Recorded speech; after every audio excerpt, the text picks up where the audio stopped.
Ok, estoy grabando entonces una clase sobre el calor de reacción. Entonces, el calor de reacción se enmarca en la sección 1 del capítulo 2 sobre equilibrio de reacciones, que ya empecé a ver entonces en la clase pasada.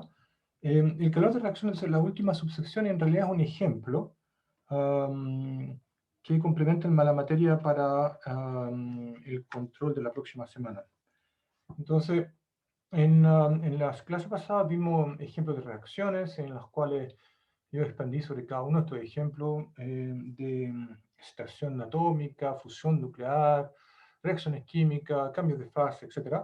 Cualquiera de estas reacciones se puede escribir como una reacción generalizada usando los coeficientes estoquiométricos. Y que estos coeficientes, los NUA, son los que vienen aquí en la posición de las ecuaciones de las ecuaciones tradicionales para la reacción, ¿no es cierto? Entonces, lo importante es que los productos que están del lado derecho, en esta convención, tienen signo opuesto a los reactantes. Y los reactantes y los productos tienen signo opuesto en sus coeficientes estoquiométricos. ¿Okay? Entonces vimos un punto importante acá, es la ley de masa-acción. Entonces, la ley de masa-acción deriva del estudio del equilibrio de una reacción a temperatura y presión constante. Entonces, tenemos temperatura y presión constantes, el potencial termodinámico que hay que minimizar para conocer el equilibrio del sistema es la función de Gibbs, que está dada por entonces la energía menos T más PV, una doble transformada de Legendre. Entonces, al final, el elemento de G, si ustedes expanden esto de acá, les va a dar la sumatoria de los mu a DNA, en que la sumatoria acá se extiende a todas las especies que participan de la reacción. Bueno, y esto tiene que ser cero, ¿no es cierto?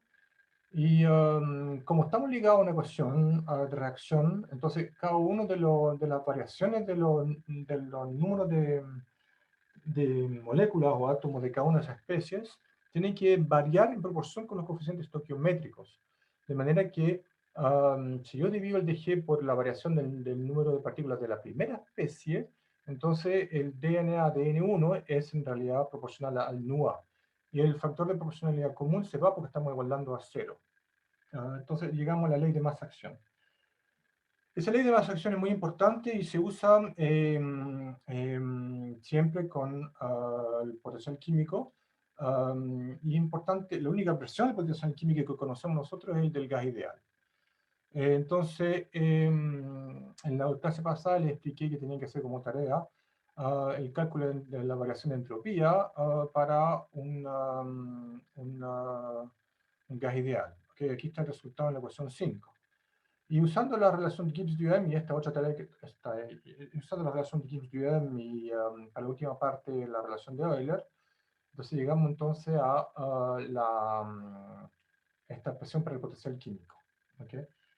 Usando esa expresión para el potencial químico, en la clase pasada también vimos que si tenemos una mezcla, entonces el potencial químico dependía de la presión parcial de cada una de las especies. El potencial químico de una especie I depende de su presión parcial. Y hay una propiedad interesante aquí, que es que el potencial químico, entonces, a esa presión parcial se puede igualar el potencial químico a la presión total con esta corrección, con este término de correctivo, KT por el logaritmo de la concentración de la fracción molar, perdón, de la fracción molar de esa especie. La fracción molar simplemente es el número de partículas de esa especie dividido por el número de partículas total. ¿Okay? Y en general, cuando tenemos expresiones que cumplen esta ecuación 9, ya decimos que son soluciones ideales. O sea, no es solamente aplicable a gases, también se extiende a soluciones. Y en ese caso, las soluciones se dicen que son ideales. ¿Okay? Obviamente que el cálculo no es riguroso aplicar un resultado de un gas ideal a una solución. ¿Okay? Pero resulta que experimentalmente se parecen los potenciales químicos y es por eso que se usa esa fórmula también para soluciones.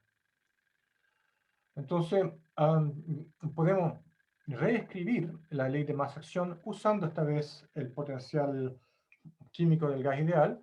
Y llegamos entonces a la ecuación 10, muy importante que hagan esta tarea para el próximo control la semana próxima, que nos da entonces una indicación de en qué dirección sigue la reacción. Esta constante K depende solamente de la presión y la temperatura, y se escribe de esta forma, a la derecha. Entonces, el producto de todas las fracciones molares o concentraciones de la especie que reaccionan y de los reactantes, ¿no es cierto? Cada uno con su coeficiente estoquiométrico, están relacionados este producto con por esta constante K que caracteriza la reacción, y esta constante K se calcula en base a tablas del potencial químico para ciertas presiones y temperaturas dadas. ¿Okay? Entonces vimos en la clase pasada que esto permitía determinar, por ejemplo, el sentido en el cual iba a ocurrir una reacción. ¿Okay? Ustedes deben ser capaces, en base si yo les digo, bueno, tengo un cierto producto son concentraciones, y entonces tienen que compararlos con este valor de K, y si es más grande, entonces tienen que disminuir, y eso significa que tienen que disminuir los reactantes a favor de los productos, o viceversa. ¿Ok? Eso también lo detallamos en la clase pasada. Entonces ahora yo quiero hablar del calor de reacción. Es decir, cuál es el calor liberado por una reacción, pasa una reacción química. ¿Ok? Entonces, ya vimos que la variación de la función de Gibbs, el dg, ¿no es cierto? Vimos que el diferencial a temperatura y presión constante, tengo escrito acá, sí. Entonces a T y P constantes, tenemos que el dg es entonces la sumatoria de los mu I por dni, en que I va desde 1 a. Y A son todas las especies que participan de la reacción. ¿Okay? Los productos y los reactantes, todos juntos acá en la sumatoria. ¿Okay? Entonces, en una reacción, en una sola reacción, entonces los DNI ya no son diferenciales porque tienen que ser del orden de 1, ¿no es cierto? Son iguales a los coeficientes estoquiométricos. Son todos iguales a los coeficientes estoquiométricos. ¿Okay? Y entonces la variación de la función de Gibbs en una reacción está dado por sumatorio del delta I por Ni. ¿Qué es lo que tengo escrito entonces acá en la ecuación 11? ¿Okay? Ahora, usando la definición de la constante kappa que acabamos de ver en la ecuación 10, ¿okay? Le vuelvo para atrás, esta es la ecuación 10. Entonces, acá tenemos la función kappa, y acá tenemos justamente este término de acá, déjenme anotar aquí, esto de aquí,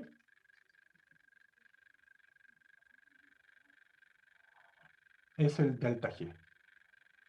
Entonces ustedes pueden invertirlo, tenemos obviamente delta G acá, va a ser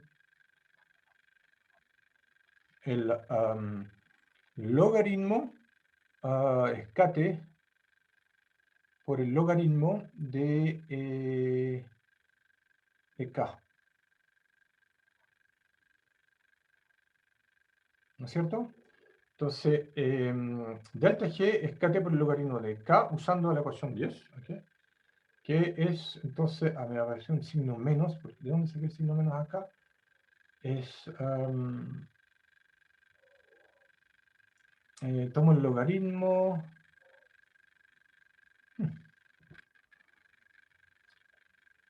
quizá me faltó un signo menos en esta ecuación. Déjenme chequear aquí con mis apuntes, me acabo de dar cuenta, entonces déjenme confirmar.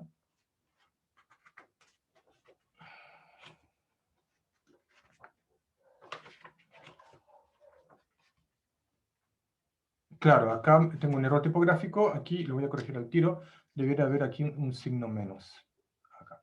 Entonces, efectivamente aparece un signo menos aquí. Lo voy a corregir entonces en los apuntes. Voy a poner aquí al tiro un pause en la grabación, para hacerlo inmediatamente. Ok, entonces ahora lo corregiste el signo menos aquí, entonces voy a borrar todas las notaciones. Entonces el punto aquí entonces es que en la ecuación 11 esta variación de delta G la podemos escribir en función de esta constante K. Okay. Ahora, por otro lado, tenemos que la variación de entropía se puede relacionar con la variación de la función de Gibbs, porque reconocemos acá que la entropía, en este diferencial completo con T, P y N, que esto de acá, entonces, esto de acá es la expansión de esto, deriva de decir G como función de T, P y de todos los NI. ¿Okay? Entonces tenemos que S obviamente es la derivada parcial que viene acá, ¿ok? Y por lo tanto, yo puedo calcular la entropía en un estado, manteniendo P y N constante, ¿ok? Y puedo calcular la diferencia de entropía antes y después de la reacción. ¿Ok? Entonces, esto es simple, lo voy a poner aquí a la derecha. Vamos acá. Entonces, es simplemente decir de que ese inicial es menos dg inicial a dt a p y n iniciales. ¿Ok? De repente, acá para ser más claro, este lo vamos a llamar, no vamos a llamarlo así, vamos a llamarlo, al otro también lo vamos a cambiar. Vamos a cambiar esto. Entonces vamos a hacerlo como el P inicial, el NI de la especie A igual 1 hasta N, todas las especies iniciales, ¿ok? Y a su vez el S final, entonces menos DG final a DT, mantener a la presión final y con los N finales A igual 1 hasta N. Ok, entonces yo resto estos dos, me voy a dar entonces que la variación de entropía va a ser S final menos S inicial, ¿ok? Y esto entonces va a ser menos D a dt por el delta G. ¿Ok? Entonces, eso es lo que tenemos en la ecuación 14. La variación de entropía. Entonces, ahora veamos el tema del calor de reacción. Entonces, el calor de reacción habíamos visto que si estamos a presión constante, entonces el calor entregado al sistema era igual a la variación de entalpía H. ¿Ok? Entonces, H, acá lo podemos escribir. O sea, recordamos entonces que H es E más PV, ¿ok? Que es lo mismo que G menos TS. ¿Ok? ¿Por qué? Porque G, ups, muy rápido. Acá donde tengo el G.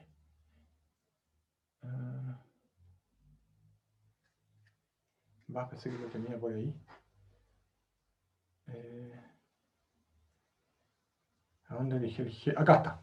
Aquí entonces, la entalpía entonces es la energía más V, ¿ok? Entonces,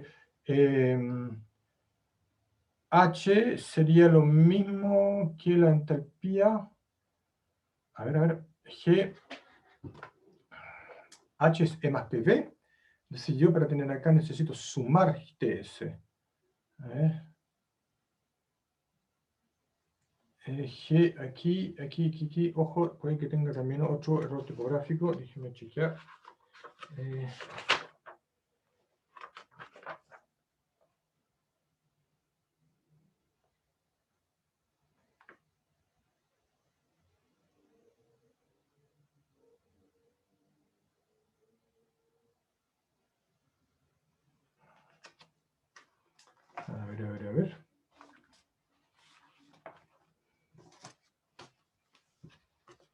No, esto de acá tiene que ser un signo, es signo más, obviamente. Entonces después lo voy a corregir también. Voy a terminar para no seguir alargando más. Pero hay un más acá. Y entonces el punto acá es que usando esta fórmula se puede llegar a esta otra expresión. ¿Ok? Que en fondo hay que hacerlo al revés. Hay que expandir esto de aquí para poder llegar a la fórmula anterior. Usando... la ecuación 13, que es esta de acá, que es la que acabamos de ver, que S de aquí, vemos que la variación S es la derivada parcial de G a la temperatura. ¿Okay? Entonces, si ustedes usan eso y reemplazan aquí S como la derivada parcial de G a T, pueden comprobar en forma de tarea de que H también se puede escribir de esta forma. ¿Okay? Entonces, si yo escribo, acá hacemos el mismo truco que en delante, voy a aquí agregar una hojita. Entonces tengo que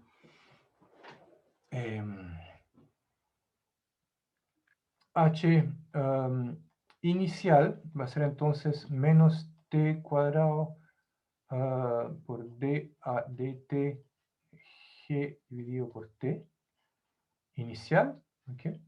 Y H final es menos T cuadrado por D a dt por G final al T. Y estamos suponiendo que la temperatura se mantiene constante, entonces delta, porque está en contacto con un baño térmico o un reservorio de temperatura. Entonces, el delta H es menos T cuadrado por D a dt del delta G dividido por T. Disculpen, vamos a poner un pausa aquí.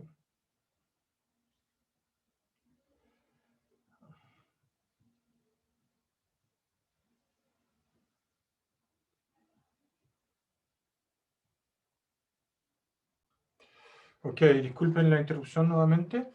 En todo caso, ya estamos casi. Claro, la operación delta al pi entonces está dada por esta función delta G, ¿ok? Que ya habíamos calculado y justamente este de acá entonces es este de acá me da el calor producido a presión constante, ¿ok? Y esto es igual al delta G, y el delta G lo teníamos de la ecuación anterior, que era, voy a escribir acá, delta G, si bien recuerdo, es KT por el logaritmo de K, que es lo que teníamos en la ecuación anterior, menos KT por el logaritmo de K. ¿Ok? Entonces, reemplazando, podemos calcular el calor liberado por una reacción a temperatura y presión constante, en base a esa constante K que combina los potenciales químicos. Entonces, con eso termino esta mini clase de ahora, que era en realidad el ejemplo sobre el calor de reacción. Mañana, el viernes, entonces empiezo con equilibrio de fase, pero en principio lo que entra hasta el control de la semana próxima, si se mantiene el control de la semana próxima, o sea, si es que ustedes deponen el paro, supongo. La verdad es que no sé muy bien qué va a pasar en relación al paro y los controles. Pero se supone que hay control entonces el próximo jueves y entra entonces hasta lo que vimos ahora. Entonces lo insto encarecidamente a, por favor, hacer mis controles anteriores, pescarme con las tareas. El control es específico a esta sección. Hacer un esfuerzo de hacer preguntas en común con las otras secciones, pero no significa que los controles van a ser comunes completamente. ¿Okay? Si por favor, pésquenme con las tareas que les estoy pidiendo y hagan mis controles anteriores. ¿Okay? Algo va a hacerse en relación a transformación de variables, los potenciales termodinámicos. Me gusta hacer preguntas sobre esto, por ejemplo, está en el otro capítulo, sobre la conexión que hay entre la energía libre y la conexión estadística, la estadística de Boltzmann. Eso también es una tarea que está en el capítulo 1. ¿Okay? Entonces, por favor, pésquenme y nos vemos, o sea, grabaré la clase de mañana sobre equilibrio de fases. Perdón. Y con eso me despido.